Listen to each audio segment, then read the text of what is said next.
Olá, meu nome é Sérgio Souto e eu tenho o prazer de convidar vocês a assistir a 4ª edição do programa Viva Roda. O programa Viva Roda é um programa de jornalismo na internet. Nós temos um objetivo ao mesmo tempo modesto e pretensioso. Modesto porque todos os veículos de comunicação deveriam ter como objeto discutir jornalismo. Pretensioso porque, infelizmente, há muito tempo, os principais veículos brasileiros deixaram de fazer jornalismo para fazer a defesa dos interesses corporativos e de governos. Então, o Viva Roda quer retomar e dar esse objetivo da imprensa e dar a sua contribuição a esse debate.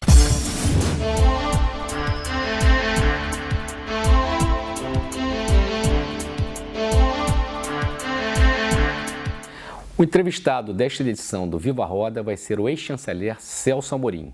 E para me ajudar nesta entrevista, eu vou contar aqui com a presença do professor Teotônio dos Santos, coordenador da Cátedra da Unesco, com o jornalista Fernando Brito, do blog Tijolaço, e com o historiador e colaborador da página Analfabeto Político, Leandro Dias. Embaixador, em primeiro lugar, obrigado por aceitar nosso convite. Obrigado a vocês. Nada. E a gente queria começar perguntando o seguinte: há cerca de um ano, quando a presidente Dilma foi afastada do governo, os defensores do impeachment diziam que a simples substituição na administração brasileira seria suficiente para o Brasil retomar o crescimento, sair da crise política, inclusive teria uma ótima repercussão internacional. Passado pouco mais de um ano, como é que o mundo hoje vê o Brasil? Essa profecia se concretizou ou malogrou? Eu acho que o mundo vê o Brasil com perplexidade, né? As pessoas nem entendem direito o que está se passando no Brasil. Eu continuo tendo muitas comissões internacionais de que eu faço parte e ninguém entende o que está se passando no Brasil, e é algo também muito difícil de explicar, né? Quer dizer, toda essa confusão judiciária, política, policial, a mistura de todos esses fatos é muito complicado. E do ponto de vista econômico também, é claro que, digamos assim, se você falar com pessoas que estritamente estão interessadas em mercado, pode ser que elas tenham alguma expectativa, né, que flexibilização de leis trabalhistas, mas, digamos, isso não compensa a sensação de instabilidade política decorrente da situação atual, de modo que o Brasil caiu muito agora, não só, digamos, com aqueles analistas de mercado, mas eu diria de um modo geral também com quem espera um comportamento do Brasil como país. E essa percepção mundial sinalizaria um retrocesso que podia, diferentemente da perspectiva anterior, do ponto de vista de quem defendeu o impeachment, institucionalizar uma visão negativa do Brasil que se projetaria muito além da administração Michel Temer? Bem, olha, essas coisas, eu sou muito confiante no Brasil. Nós tivemos um governo militar que durou 21 anos e, no entanto, logo depois o Brasil retomou uma posição grande no mundo. Eu espero que não vai levar 21 anos aí nessa confusão. E tenho certeza que não vai ter esse governo sem legitimidade, sem voto, etc.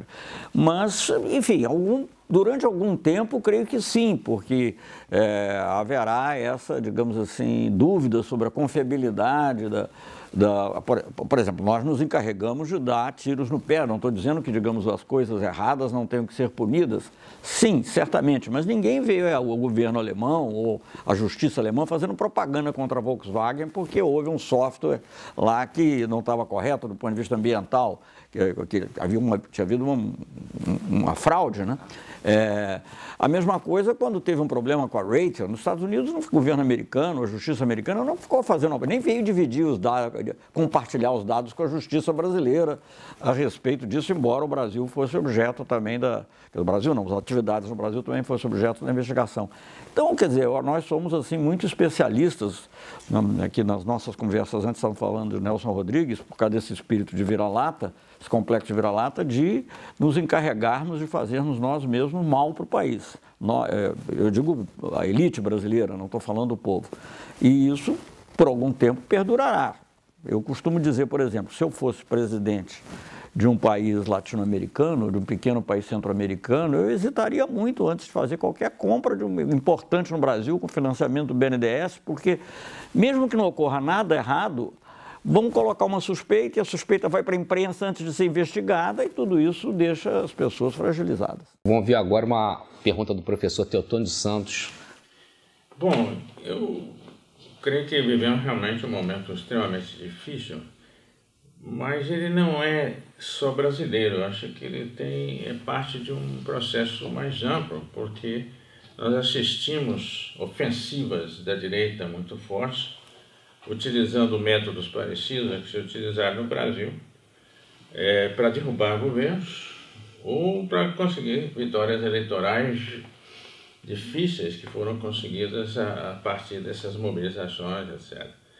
Então, eu acho que seria bom que a gente pensasse que, de fato, nós entramos num processo de mudança política significativa, de tal forma que o governo Lula e Dilma não são simplesmente governos que tiveram algumas atividades positivas, etc., mas que também representaram uma corrente, forças políticas no Brasil e no mundo, inclusive, que estavam por transformações bastante importantes e que foram levadas à frente durante um longo período, né?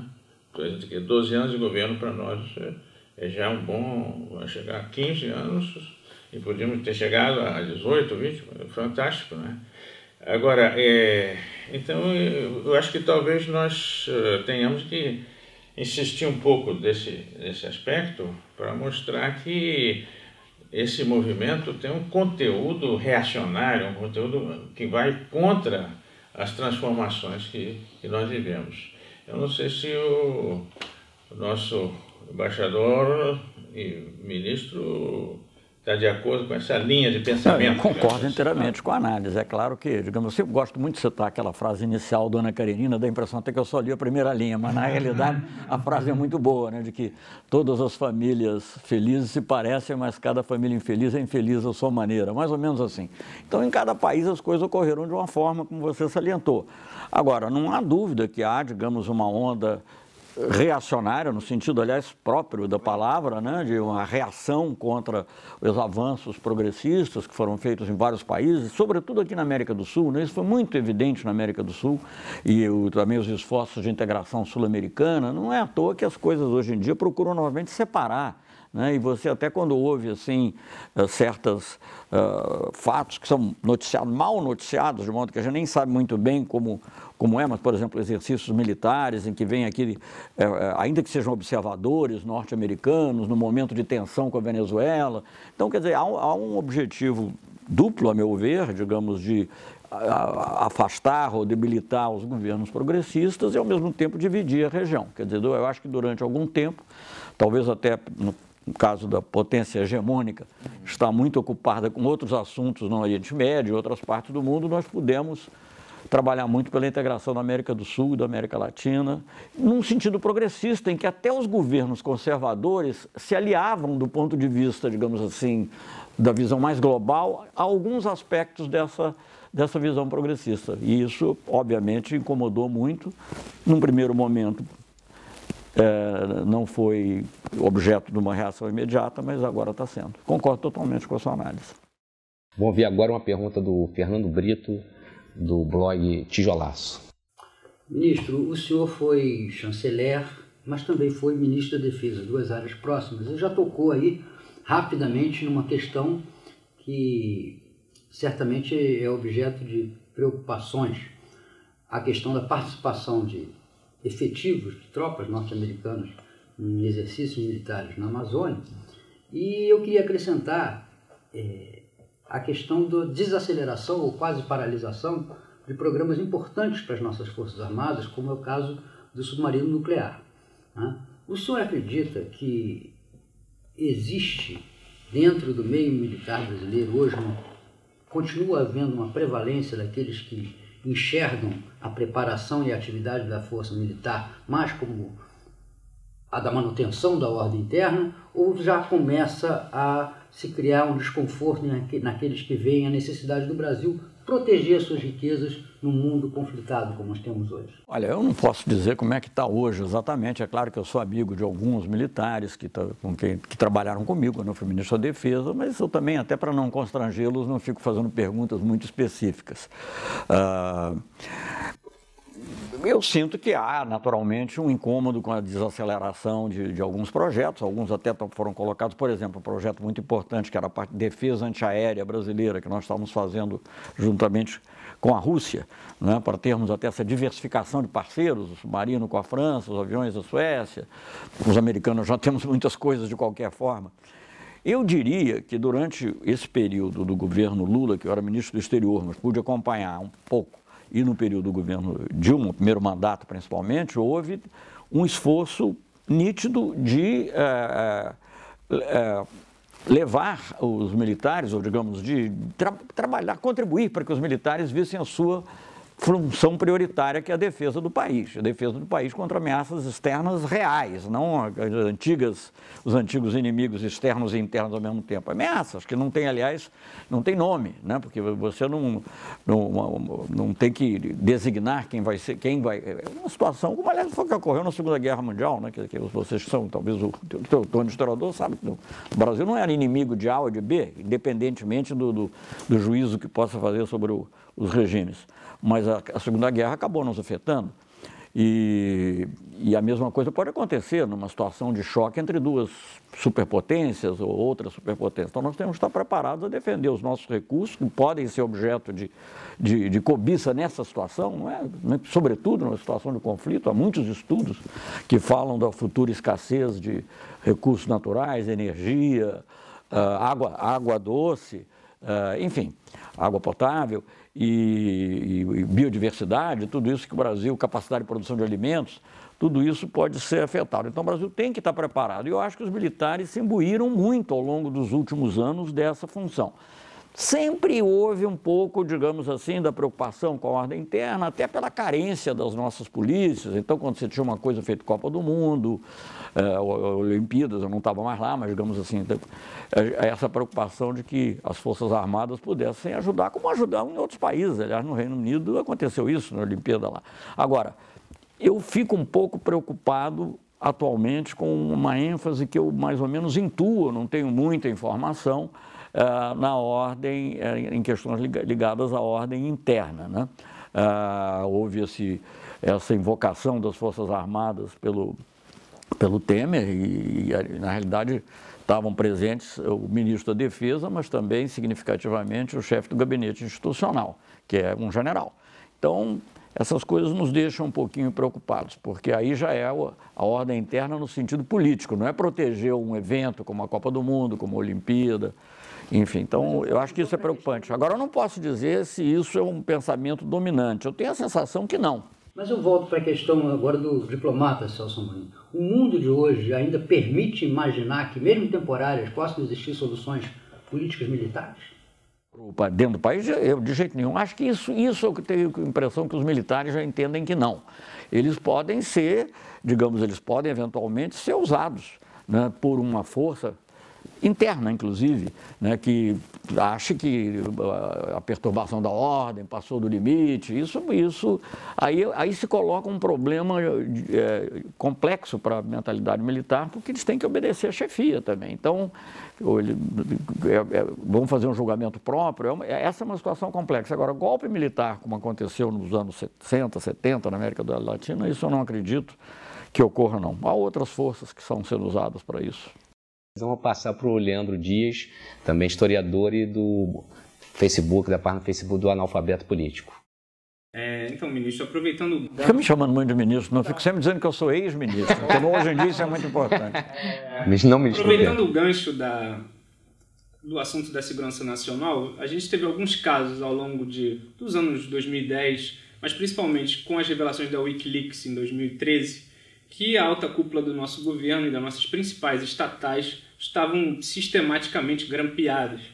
Ou seja, as informações relevantes, principalmente comerciais e de assuntos estratégicos, de recursos estratégicos, estavam sendo monitorados, principalmente pelos Estados Unidos, mas também pelos seus aliados de interesse do momento.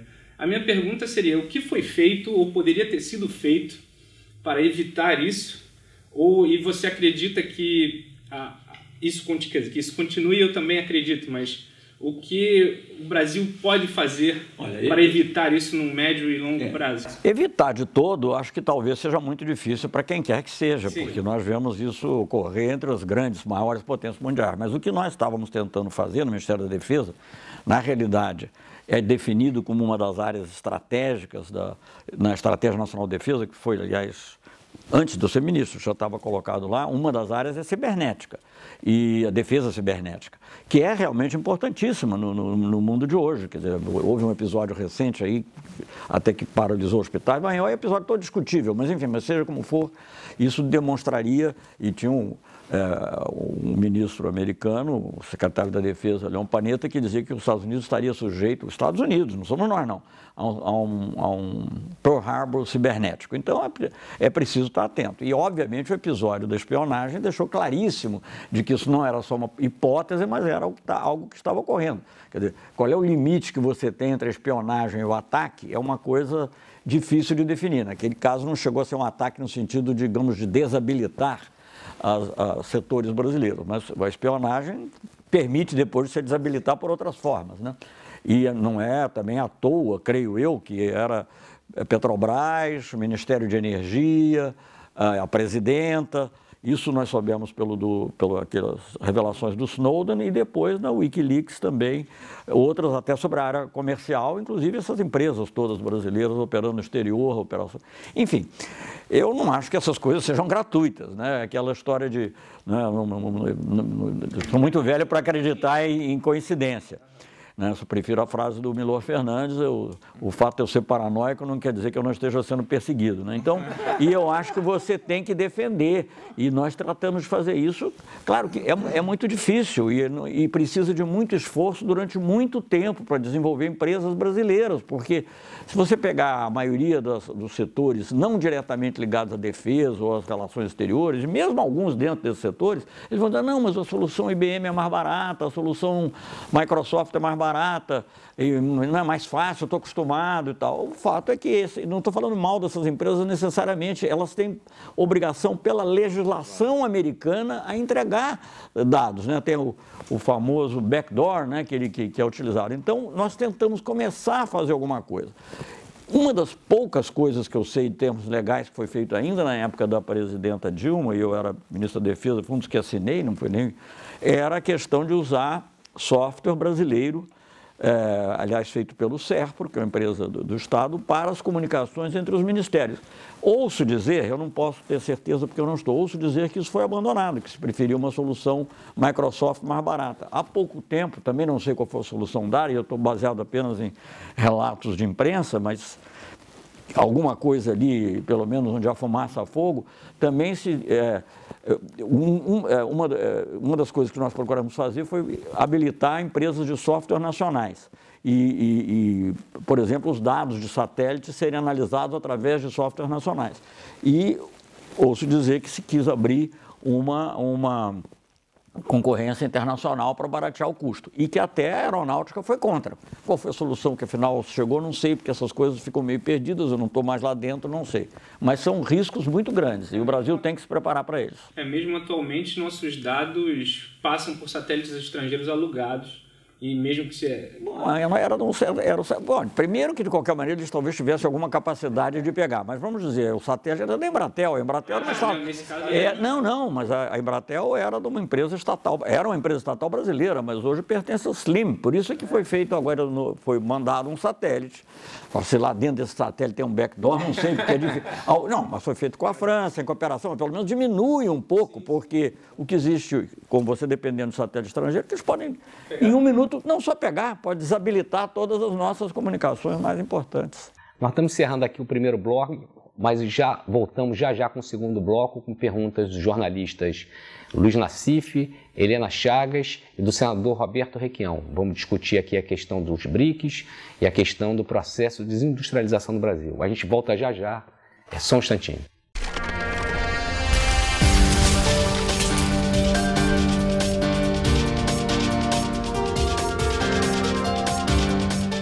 Nós voltamos aqui com o segundo bloco do programa Viva Roda. Nós vamos ouvir agora uma pergunta do jornalista Luiz Nassif, do blog do mesmo nome. Ministro, os BRICS durante um certo tempo foram vistos aí como uma alternativa de desenvolvimento ao polo americano, inclusive com o Banco dos BRICS, com as parcerias com a China, investimentos. No quadro atual de desmonte da diplomacia brasileira, de falta de legitimidade desse governo, esses tipos de acordos, eles conseguem sobreviver a um furacão que nem o governo Temer? A pergunta é muito pertinente, porque, na realidade, bom, minha sensação é que sim, nós sobreviveremos, o BRIC sobreviverá a esse turbilhão, isso baseado, assim, digamos, talvez num certo otimismo inato que eu tenho, mas a pergunta é pertinente, porque a unidade desse grupo, sobretudo na área econômica, ela não decorre apenas do tamanho das economias, né? Até, na realidade, o criador do acrônimo, né, que era o BRIC, que é um homem da área financeira, de Monil, um economista de Monil, ele falava dos BRIC, não falava dos BRICS porque não incluía a África do Sul. Mas são países que, digamos, embora cada um tendo a sua ideologia, digamos assim, eles tinham muitas coisas em comum. Bom, o que eu vejo, acabei de visitar o Banco dos BRICS, que está funcionando lá em Xangai, é algo muito importante, acho muito difícil que isso seja destruído, mas eu fico preocupado quando vejo, por exemplo, o Brasil querer ser membro pleno, aparentemente já fez até a carta para ser membro pleno da OCDE, porque a OCDE impõe regras que nenhum dos países dos BRICS estão dispostos a cumprir. Quer dizer, nós vamos ficar numa posição meio fragilizada para poder até defender posturas comuns em fóruns como o G20, enfim. Então, eu acho que essa situação é preocupante e se o Brasil, digamos, quiser posar de país rico sem ser, ele vai acabar sofrendo as consequências. Por exemplo, graças à unidade dos BRICS, porque as pessoas não sabem disso, muitas delas, foi possível pela primeira vez, fazer uma mudança de algum significado no sistema de cotas do FMI e do Banco Mundial, né, que, aliás, só se concretizou depois que veio o Banco dos BRICS. Né? Então, tudo isso tem muita importância e é algo que é preocupante. Agora,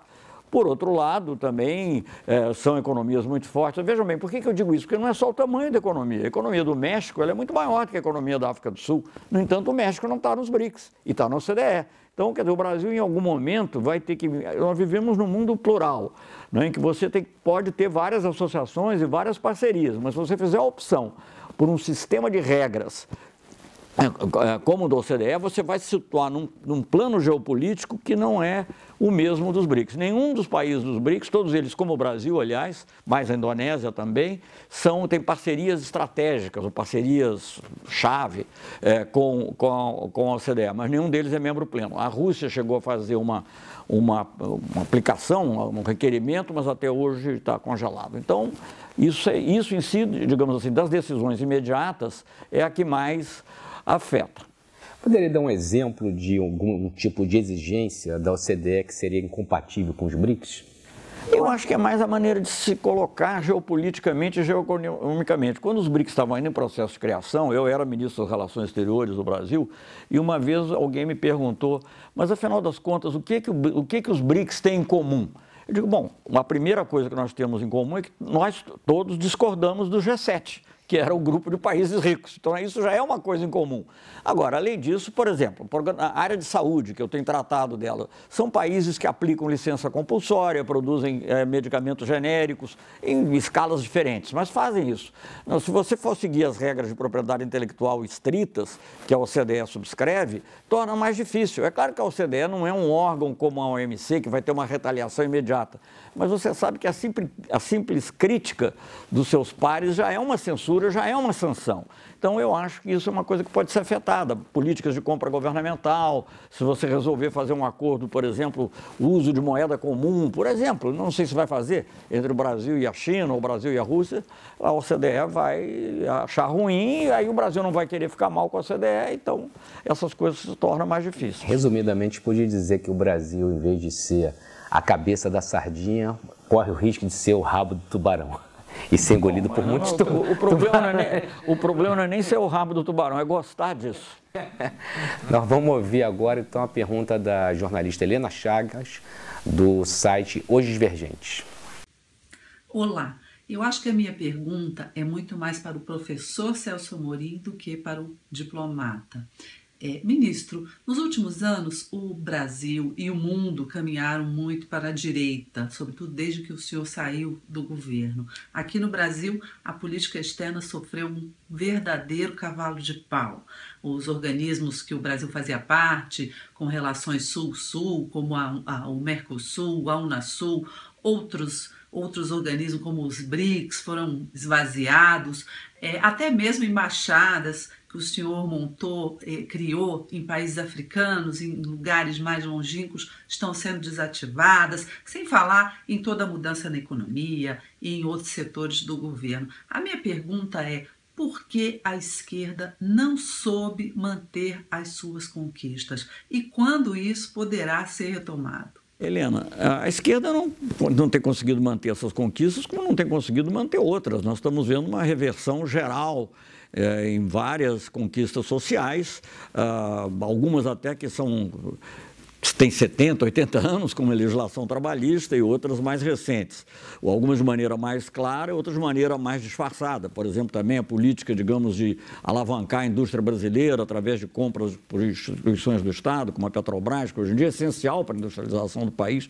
Isso tudo nós estamos vendo. E a política externa não é diferente. Ao contrário do que eu costumava muito receber a crítica de que nós fazíamos uma política ideológica e que a política deve ser de Estado. E o que nós estamos vendo é uma predominância absoluta da ideologia, contrariando o interesse nacional no sentido mais evidente, né? O Brasil, se pudesse, teria feito acordos com os Estados Unidos, do tipo TPP, que o Trump acabou abandonando, que teriam prejudicado muito o Brasil em várias áreas de política industrial, de política de saúde, em vários outros aspectos, serviços. Então, o Brasil está perdendo terreno internacionalmente. Por exemplo, na América do Sul, as pessoas nem entendem que haja uma crise como a da Venezuela, que é uma crise real. Não vamos desconhecer que é. E que o Brasil não tem influência alguma, zero. Se tiver alguma influência, é negativa, porque não tem capacidade de interlocução, porque se auto-excluiu do processo ao adotar uma postura de condenação à ultrança, né? Ao contrário do que aconteceu no governo Lula, até no governo Fernando Henrique, até certo ponto, com menos atividade, mas no governo Lula nós criamos um grupo de amigos da Venezuela. Essa condenação exagerada do Maduro do governo venezuelano, faz com que se torne possível uma mediação, uma facilitação, e as pessoas nem entendem, a ponto tal de que quando o ministro Serra estava em Munique,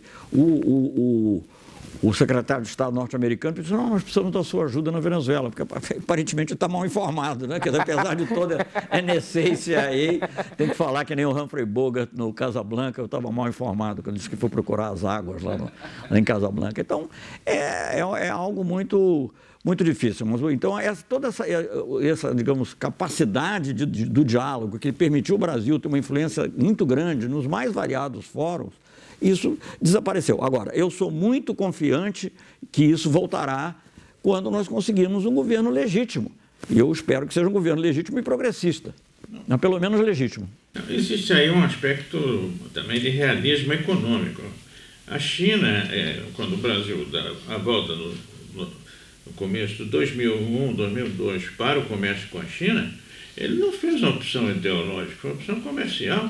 Se nós aumentamos nossas exportações de 50, 60 bilhões de dólares para 150, 100 bilhões de dólares assim, não tem nenhuma ideologia no mundo, te passando 100 bilhões de dólares de comércio. Então, a situação que esse setor expressa, isso o Serra fala abertamente, não, isso é uma opção ideológica. Uma opção ideológica é você preferir ficar com 50 milhões de dólares e desprezar 100 mil milhões de dólares. Eles chegaram a dizer que a opção pelo comércio multilateral no OMC era ideológica, que é uma coisa totalmente inacreditável. O OMC é uma criação do mundo ocidental, não é? Mas é contraditória também. Não, é contraditória.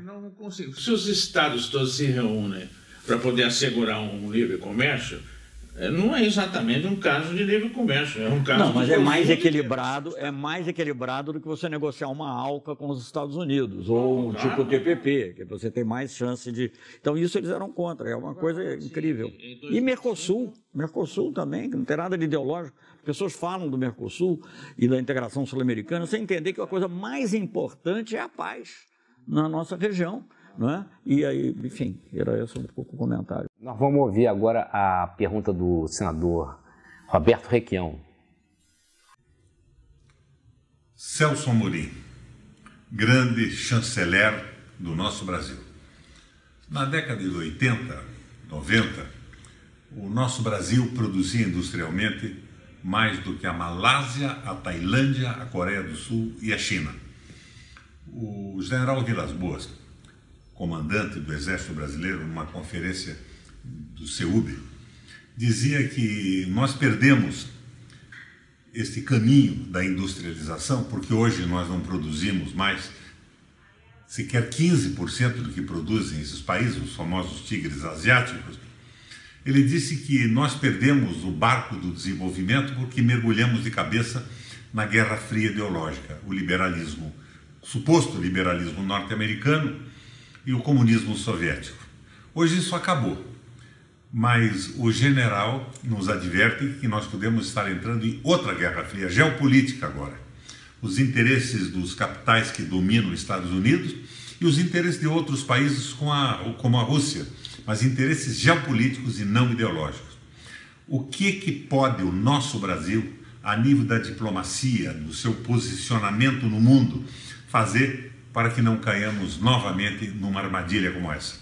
É a pergunta, chanceler Celso Amorim. Senador Requião, eu acho que a sua preocupação é perfeitamente válida. De fato, o Brasil, durante a Guerra Fria, inclusive, fez uma opção, né, que tentou, num certo momento, evitar, mas acabou fazendo uma opção clara pelo bloco ocidental e por uma política de subserviência. Aqui e ali os governos militares procuraram quebrar um pouco isso, mas, no modo geral, por exemplo, no governo Geisel, especialmente, mas, de modo geral, predominou essa visão. E depois veio o consenso de Washington, que com governos neoliberais no Brasil também reforçaram essa atitude, digamos, de não ter um interesse em ter um desenvolvimento econômico próprio, mas simplesmente se inserir da forma que desse na economia mundial. Eu acho que essa deve sim ser uma preocupação brasileira muito forte, e eu acho que nós temos dois caminhos para trabalhar com isso. Internamente, com regras e leis que permitam favorecer a indústria brasileira. Eu acho que isso é muito importante. Eu, como ministro da Defesa, inclusive, vi a oportunidade de usar até a demanda da defesa, uma demanda natural e legítima de proteção do nosso país, para fortalecer a produção de software, fortalecer a produção de alta tecnologia, enfim, tudo aquilo que se sabe que uma indústria de defesa ajuda a criar, como é o caso, aliás, nos Estados Unidos e em outros países. E também, outros tipos de legislação, como, por exemplo, compras governamentais, compras por órgãos como a Petrobras ou outros órgãos. Um dos problemas de você terminar com as estatais não é só a estatal, é que você está afetando toda aquela cadeia produtiva também que dependia da estatal e que passa a adquirir o que for mais barato no exterior no momento, sem falar em outras influências. Então, eu acho que esse é o lado interno. E o lado externo, o que o Brasil procurou fazer nesses anos do governo Lula, e eu diria que pelo menos na área da defesa, que eu conheço melhor no governo Dilma, foi trabalhar por essa multipolaridade, você ter uma diversidade de parceiros de tal maneira que não fique exclusivamente dependente de uma potência hegemônica, ou de duas ou três, ou do capital financeiro. Então o Brasil, por exemplo, estimulou blocos como os BRICS, justamente, o IBAS, que é a Índia, Brasil e África do Sul, estimulou a integração sul-americana, criou uma parceria estratégica com a Europa, e tudo isso permitia, digamos, uma relação mais equilibrada. Claro que o equilíbrio absoluto não depende só de nós, mas eu acho que a nossa atitude é muito importante nisso. E o Brasil, pelas características do Brasil, o Brasil ajuda a dar aquilo que eles chamam de soft power, né? Aquilo que dá, digamos assim, um certo charme político a um bloco como os BRICS. Não é apenas um grupo de países economicamente fortes, mas um ou outro de governo talvez mais centralizado. O Brasil não, o Brasil tem essa característica pela sua população, por vários outros aspectos da sua cultura e da sua sociedade, de fortalecer, digamos, o aspecto do poder brando mesmo desses grupos. Então o Brasil ajudou muito a fortalecer a multipolaridade na área comercial, em outras áreas, na geopolítica, e agora está um pouco ameaçado. Mas recuperando até um pedaço da pergunta da Helena Chagas ali no final, o Brasil também parece ter aberto mão de uma aproximação com o mercado que tem maior potencial de expansão no mundo, que é o mercado africano, e que sempre foi uma tradição da diplomacia brasileira se aproximar desde que o embaixador Ítalo Zappa, aliás, numa postura que ninguém pode chamar de ideológica, estávamos em plena ditadura militar, fez aproximação com Moçambique, Angola e nos criou uma porta de entrada até lusofônica. O Zappa, o Ovidio Melo também e outros que trabalhavam naquela época. O Zappa, obviamente, é uma figura muito respeitável, conheci muito bem. Mas isso é lamentável. Agora, o que salva, outro dia me fizeram uma pergunta, mas o senhor, como é que o senhor vê essas diretrizes do governo, citando o ministro Serra no início, de que iam fechar a embaixada, depois ele disse que iam reavaliar e tal. Eu disse, pelo menos teve uma coisa boa. As diretrizes não foram seguidas. E embora talvez não tenha, porque você é política externa, você precisa ter ação, não basta ter embaixada. A embaixada é um começo, né? Mas você tem que ter uma presença maior e eu acho que isso não foi tratado. Mas eu devo dizer o seguinte, que nesse ponto a incoerência foi positiva, porque o atual ministro foi, por exemplo, a vários países africanos recentemente, inclusive fiquei até com uma pontinha de inveja, porque eu não tive tempo de ir. Eu criei a embaixada lá no Malawi e nunca fui. Então, a realidade, às vezes, é mais forte do que até essas ideologias. Mas, evidentemente, que se você não tem uma visão estratégica, você não aproveita as oportunidades. Então, eu acho que isso é o que está faltando na África, como você disse, o grande potencial do ponto de vista de mercado e a solidariedade, né? Uma vez me perguntaram, porque o Brasil tem mais embaixada do que a Alemanha. Não me consta que metade da população alemã seja de origem africana, então também isso tem a ver com, digamos, com o bolso, mas tem a ver com a alma também, né? Bom, vamos torcer para o Brasil não virar pelo menos o sub-BRIC, né? Nós vamos fazer um novo intervalo aqui e voltamos já para o terceiro bloco final do Viva Roda.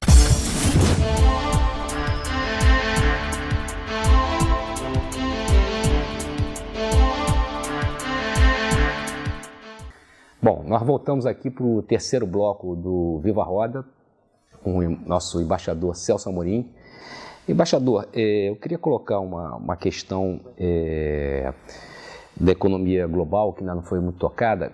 Que efeitos práticos pode ter, pelo menos por enquanto, o slogan, que ainda não foi materializado, do presidente Trump, dos Estados Unidos em primeiro lugar? Isso pode ter algum efeito para o Brasil, do ponto de vista positivo ou negativo? Bem, eu acho que é paradoxal, né, como muitas coisas que acontecem atualmente, mas claro que, por exemplo, pode haver algum efeito negativo, talvez, para alguns produtos siderúrgicos que o Brasil exporta para os Estados Unidos, alguma medida que eles venham a tomar, não sei, em algumas outras áreas também. Eu acho que poderia ter um efeito positivo se nós estivéssemos com uma liderança forte. Porque, na verdade, esse afastamento dos Estados Unidos de qualquer pretensão a uma ação mais concertada na América Latina, na América do Sul, abre espaço para países como o Brasil. Quer dizer, seria o momento de reforçar a integração sul-americana, superando, inclusive, as divergências ideológicas, como, aliás, foi feito na época do presidente Lula. Quer dizer, nós tínhamos tanta relação com o presidente Chaves quanto tínhamos com o presidente Uribe, desde que fosse dentro dos programas que nós queríamos. Então, eu acho que poderia ter esse efeito. Infelizmente, isso presumiria que do lado de cá houvesse uma liderança forte para aproveitar esse vácuo, porque é um vácuo em matéria de soft power. Né? Só para lembrar um episódio recente, o presidente Obama estava no auge, digamos assim, de uma postura de liderança, inclusive na região, ao retomar as relações com Cuba, a ter feito o acordo com o Irã. Eu me lembro que quando o presidente Obama fez uma viagem que ia de Havana para Buenos Aires, dois anos atrás, sei lá, 1 ano e meio atrás, eu disse assim, se isso fosse, digamos, há 6, 7 anos atrás, se alguém perguntasse quem é o presidente que está viajando de Havana a Buenos Aires, todo mundo diria o Lula, e agora é o Obama. Então, quer dizer, eles estavam no auge, digamos assim, de um certo charme, que os Estados Unidos têm muito poder. Quando esse poder, além disso, tem, digamos, algum charme, alguma atração política, como teve na época do Kennedy, independentemente de outras coisas, isso é muito forte. E hoje em dia não tem. Quer dizer, o Trump não tem poder de atração nenhum, creio eu. Ele é um mau exemplo, mas não é propriamente um poder de atração para os Estados Unidos. Mas se nós não temos nenhuma liderança para poder atuar nesse vácuo, o vácuo vai ficar por aí esperando que o primeiro predador. E como a gente sabe que na política, nos espaços vazios, vamos ver quem vai ocupar. Leandro Dias, da página do Alfabeto Político. Então, aproveitando o gancho do Trump, minha pergunta é justamente sobre Porque ele está envolto nessa nuvem de especulação sobre a influência da Rússia, o quanto eles participaram ou não. Nos últimos 15 dias vieram denúncias de influência propriamente nas urnas, de tentar manipular ou pelo menos saber os resultados enquanto a eleição se prosseguia. Minha pergunta é justamente como você vê essa tentativa ou essa nova Guerra Fria, vamos dizer assim, novo protagonismo da Rússia incisivo em alguns pontos da política internacional que até 10 anos atrás ela ficava ali na região, na Geórgia, na Ucrânia, e hoje você vê ela na própria eleição americana, o que era impensável há 10 anos atrás.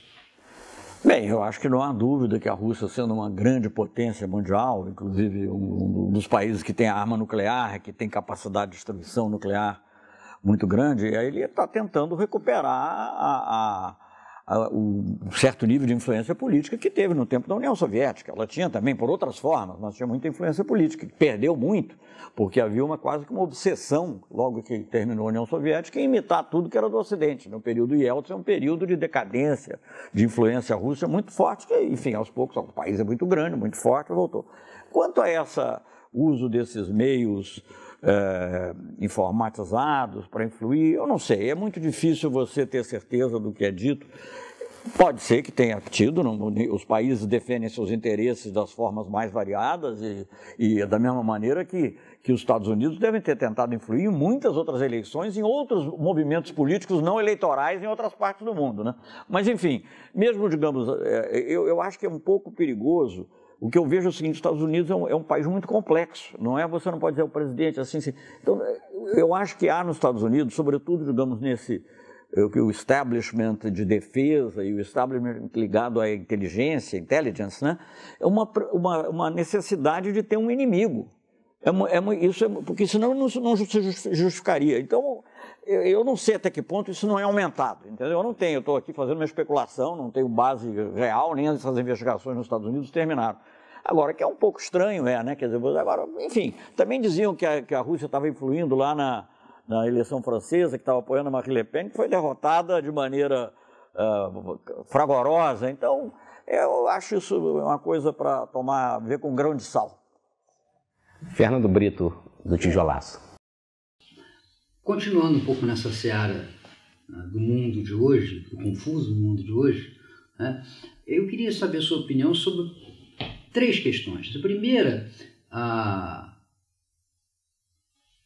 dissolução, pelo menos em parte, da União Europeia representada pelo Brexit.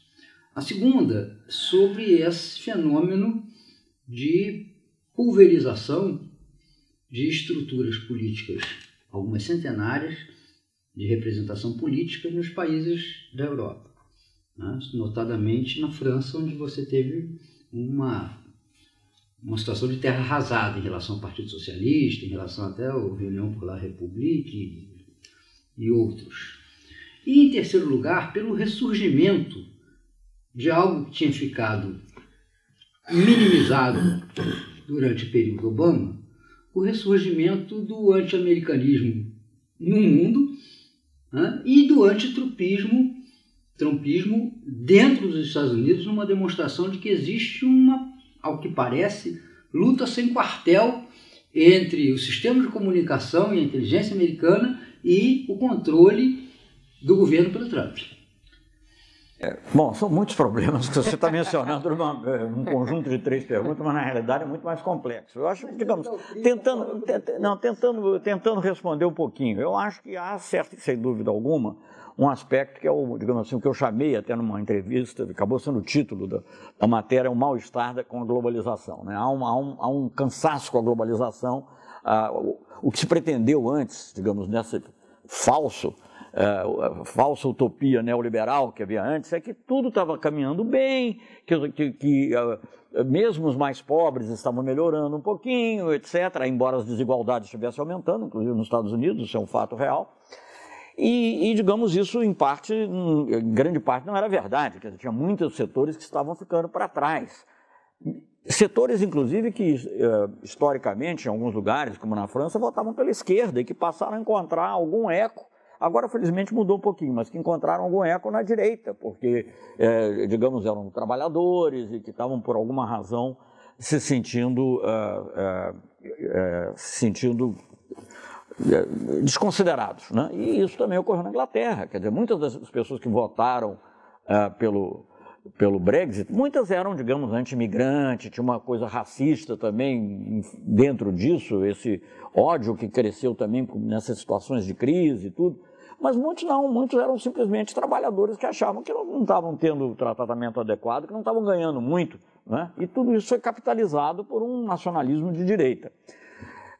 No caso da França, bom, e daí, digamos, a influência que isso tem dentro da União Europeia.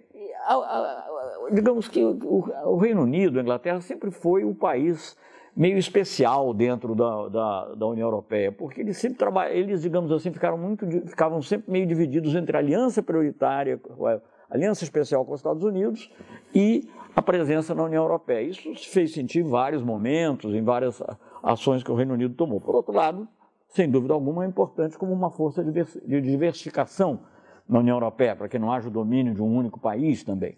Mas eu acho que esses fatos pesaram, mas eu tenho a impressão que a União Europeia não vai se... Ela teve também as dificuldades do crescimento, incorporou muitos países com situações muito diferentes, né, como os antigos países. Mas ela é cada vez mais germânica. Hoje ela é cada vez mais germânica. A Alemanha tem, indiscutivelmente, uma postura de semi-hegemônica, digamos assim, na União Europeia. Né? E muita gente... É curioso, porque você vê a crítica que vem do lado inglês, por um lado, simplificando muito, de um lado meio conservador até, né? E você tem a crítica, digamos, de esquerda, dos gregos, por exemplo, que sentem que estão lá sendo obrigados a fazer uma política fiscal muito rígida, porque dependem do que o Banco Europeu, do que a União Europeia possa fazer por eles, e, portanto, da Alemanha. Então, as coisas não são tão simples. Na França também eu acho que é uma coisa interessante, que por um lado, sim, houve uma debacle dos partidos tradicionais, tanto na direita quanto na esquerda. É verdade também que, digamos, o sistema eleitoral francês amplia muito essas diferenças na parte parlamentar, então isso também tem que ser visto com uma certa... aliás, isso foi feito pelo de Gaulle para combater os comunistas, essencialmente, né? A balotagem. A balotagem, né? E isso está beneficiando agora. É impressionante, de qualquer maneira, que uma pessoa semi-desconhecida na política tenha, como Macron, não tão desconhecida, mas, digamos, não é um líder tradicional, jovem, etc., tenha tido a maioria que teve. Agora, por outro lado, ele não é um isolacionista, ele defende a União Europeia, então há elementos contraditórios, e houve, digamos, procurando ver o lado positivo na eleição francesa, né, procurando ver a xícara meio cheia, embora, digamos, eu não compartilhe as ideias do Macron em alguns aspectos, por exemplo, ele quer reformar a legislação trabalhista, né? Mas, digamos, pelo menos não predominou esse sentimento racista, isolacionista, nacionalista extremo da Marine Le Pen. Já é um ganho. A Inglaterra está vivendo um drama existencial. Eu morei na Inglaterra como nunca vi. Quer dizer, eu vi aquela oscilação entre trabalhistas e conservadores, com maior ou menor grau, dependendo das épocas, mas eu acho que um governo frágil como esse agora, que aparentemente vai tentar se formar da Theresa May, eu nunca constatei depender daqueles partidos, do partido mais conservador da Irlanda do Norte, colocando em risco inclusive as próprias negociações dentro da Irlanda do Norte, é algo surpreendente. Eu não sei se essa situação vai se preservar por muito tempo. Então, vivemos um momento muito confuso de realinhamentos, de reposicionamentos. Nós falamos muito da direita, mas também cresceu. O voto do Mélenchon, ele é próximo do que foi o voto do Partido Comunista nos períodos mais fortes. Então, o que há é um cansaço com a globalização. Isso não é para, na minha opinião, não é para se voltar ao que era antes da globalização, mas é a necessidade de você atender problemas reais que muitas vezes não estão sendo vistos. Então, sei lá, a ideia de que você vivia uma utopia neoliberal que era boa para todo mundo, que é a ideia um pouco que, digamos, a Hillary Clinton, estou simplificando, ou seus seguidores procuraram levar adiante, é uma ideia falsa. Mas daí surgem também alternativas interessantes, como Bernie Sanders, né? Pela primeira vez, você teve um candidato assumidamente socialista, socialista é uma palavra feia nos Estados Unidos. Isso é uma mudança interessante, ele quase ganhou a primária. O que a gente está vendo é que, embora o neoliberalismo esteja moribundo, não foi enterrado, principalmente porque não se colocou uma nova ideia no seu lugar, e isso está um processo de construção. Professor Teotônio dos Santos. Bom, eu acho que realmente estamos chegando a uns pontos muito importantes.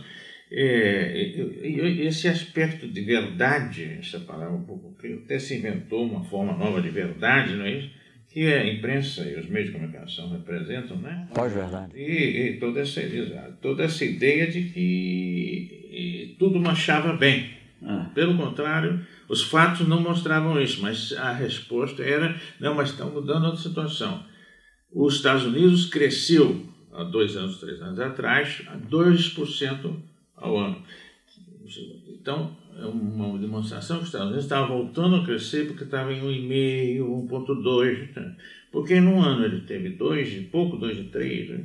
Se criou um mito de que havia uma recuperação fantástica dos Estados Unidos. E, ao mesmo tempo, uma derrota da China, porque a China tinha caído de 8,5%, 9% para 7%, o que mostrava que a China será realmente um caso de crise definitiva que os Estados Unidos recuperam. Isso precisa de uma imprensa muito forte para transformar. Parece a nossa retomada econômica. Mas também ela vai para uma coisa muito importante, a matemática. É você acreditar que 7 é menos que 2, é uma coisa matematicamente impressionante, mas as pessoas todas repetiam isso, companheiros nossos, inclusive. Não, a gente tem que segurar a situação, porque agora os Estados Unidos vai levar... Então, esse é um caso tipo... Agora, no nosso caso latino-americano, inclusive, todas essas vitórias parciais que eles tiveram, também criou isso um clima nosso de que nós não temos condições de resistir, etc. Eu acho que talvez merecesse uma coisa, porque eu não acho que nós tivemos derrotas tão definitivas assim. Acho que nós temos condições de... Um pequeno exemplo, o caso do Pacífico, a armação do Grupo do Pacífico, né? Aliança do Pacífico. Aliança do Pacífico, que ia ser a grande solução, porque estavam, enfim, nós derrotados de um lado e eles em plena expansão de outro. O resultado, a Aliança do Pacífico... o Trump já saiu dela, os Estados Unidos que criou já saiu.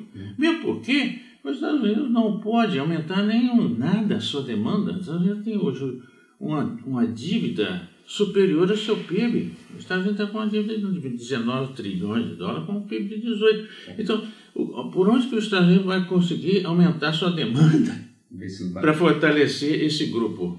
Não tem nenhuma possibilidade matemática real de fazer.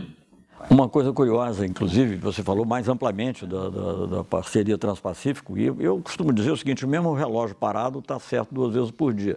Uma das vezes em que o Trump fez uma coisa boa, se você olhar tanto do ponto de vista da esquerda norte-americana e quanto do nosso ponto de vista, foi acabar com esse Trans-Pacific Partnership, né? Porque isso realmente era uma coisa geopolítica para tentar isolar a China, como se fosse possível isolar a China, e ao mesmo tempo levar adiante uma agenda ultra neoliberal que nós já comentamos antes. Então eu acho que isso é uma coisa. Agora, aqui na nossa região também houve um mito em torno dessa aliança do Pacífico, envolvendo só os países latino-americanos aqui do Pacífico, México, Peru, Chile, etc. e tal. O comércio desses países com o Mercosul é maior do que o comércio desses países com qualquer outro dos países da Aliança do Pacífico. Então isso é uma criação da mídia, quando eles começaram a dizer a Aliança do Pacífico contra o Mercosul e tal, ou como se nós precisássemos nos aproximar da Aliança do Pacífico, porque isso é que é a coisa dinâmica. Isso é totalmente errado. Eu concordo totalmente com essa visão. E eu vejo, o mundo é muito complexo, obviamente, a gente tem que ter uma multiplicidade de parcerias e tem que ter clareza disso, como a gente tem até na área militar. Com o submarino com a ajuda da França. É uma coisa muito importante, compramos os aviões da Suécia, uma coisa muito importante também. Mas eu acho que, digamos, para o Brasil, a existência dos BRICS é muito importante, porque ela equilibra, né, isso que você está falando da China, mas também com a presença da Rússia, porque é importante que seja uma coisa diversificada. A Índia tem crescido até mais do que a China, na verdade, então é um país de um potencial enorme.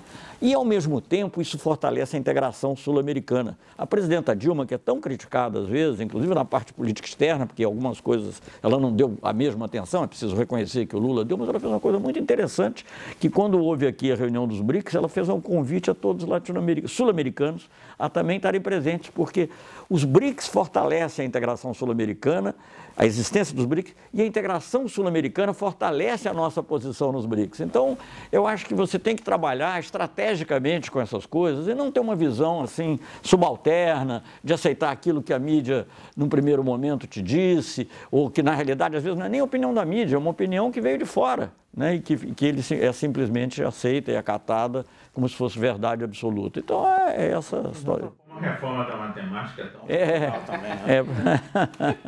O cérebro, afinal, é o primeiro território a ser invadido. Na verdade, não é uma reforma que nós estamos precisando e com muita urgência, sem isso não há democracia no Brasil, uma democratização da mídia. E essa é justamente uma das propostas do Viva Roda, discutir assuntos relevantes com pessoas relevantes. Deixa-me falar uma coisinha, interrompendo aqui a sua coisa. Nós não podemos nos afastar também do momento imediato. Acho muito bom ter essa discussão global, porque se ninguém entende o imediato, se não tiver o global. Agora, no Brasil, nós temos uma luta política imediata, que é a restauração da legitimidade do poder. E a restauração da legitimidade do poder só se faz pelo voto popular. Eu acho que isso é uma coisa fundamental para a gente não esquecer e não pensar que a gente vai resolver os problemas do mundo e aí o do Brasil vem automaticamente. Mas só a restauração da democracia no Brasil plena se você tiver uma mídia democrática e não a mídia que promove golpes e que obstrui debate no Brasil.